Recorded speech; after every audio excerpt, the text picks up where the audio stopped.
Buenos días, mi nombre es Sebastián Bargaray y hoy día voy a exponer acerca de la prisión preventiva y cómo se viene aplicando dentro del contexto de la pandemia. Pero antes de eso debemos definir la prisión preventiva. ¿Qué es la prisión preventiva? La prisión preventiva es una medida que efectúa el Estado hacia la persona presuntamente sospechosa de haber cometido un delito. Entonces, es la privación de su libertad previo a la comprobación judicial de su culpabilidad.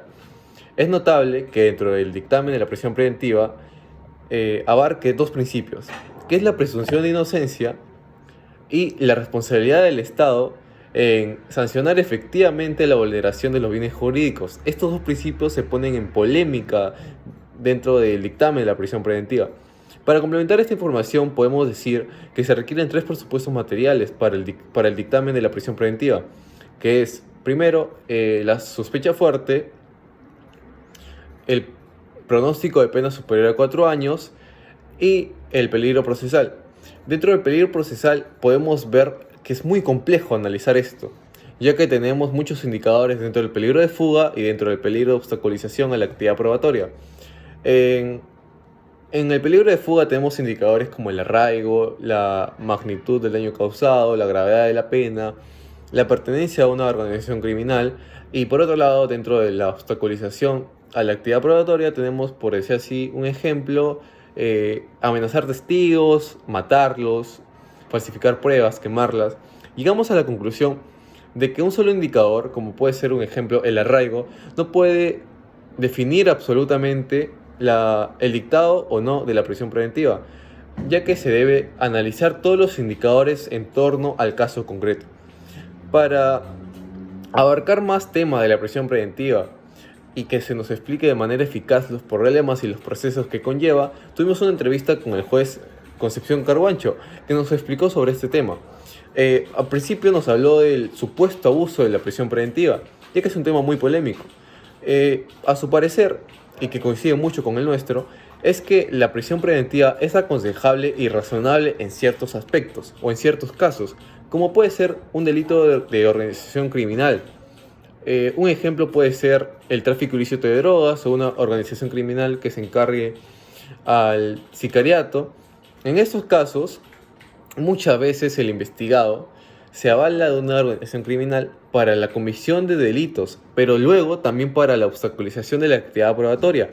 Entonces, si queremos investigar este delito, se nota razonable y proporcional el uso de la prisión preventiva, pero en otros casos no, como puede ser un delito en el que el perfil del investigado no cuente con un peligro procesal o el delito no haya sido grave. En estos casos no es proporcional aplicar la prisión preventiva. También hablamos, por último, sobre el tema de la variabilidad de la prisión preventiva dentro de la pandemia, dentro del contexto del coronavirus. Acá tocamos muchas ideas, pero para sintetizarlo, en primer lugar hablamos de que se debe evaluar el caso en concreto, para determinar si se debe modificar o no la medida. Por otro lado, cuando sucedió esto del contexto de la pandemia, mucha gente o se decía que se debería modificar o se debería aplicar medidas para excarcelar a todos los investigados. Eh, para el parecer del juez y para el mío también, esto no debe ser así, ya que cada caso se debe analizar por concreto, no simplemente porque estemos en un contexto de coronavirus o de pandemia o de confinamiento, se deba revocar esta medida, ya que se debería seguir la misma lógica para todos los casos. Entonces todos los investigados con prisión preventiva de todas las cárceles del Perú saldrían ahora mismo, hasta en casos graves. Esto no quiere decir que por motivos humanitarios no se pueda modificar la decisión o la medida. Tenemos, por ejemplo, en el caso general de la pandemia, pero tenemos el caso particular de una persona que puede ser muy vulnerable al coronavirus. En estos casos se puede reevaluar su situación jurídica otra vez, ¿no? Pero para concluir, llegamos a que la variabilidad importa en tener un dato general, claro, de la pandemia, pero también en tener datos específicos del investigado, como puede ser su salud, su edad, sus cuadros de vulnerabilidad, sus registros médicos, que son datos específicos que nos van a ayudar a decidir. No simplemente el hecho de la pandemia va a revocar de manera automática la prisión preventiva. Sin embargo, teniendo estos datos específicos del investigado y sabiendo el dato general de la pandemia, ahí cambia mucho el panorama y esto nos podrá, como juez, permitir ponderar o no si corresponde variar la medida de la prisión preventiva. Eso es todo, muchas gracias.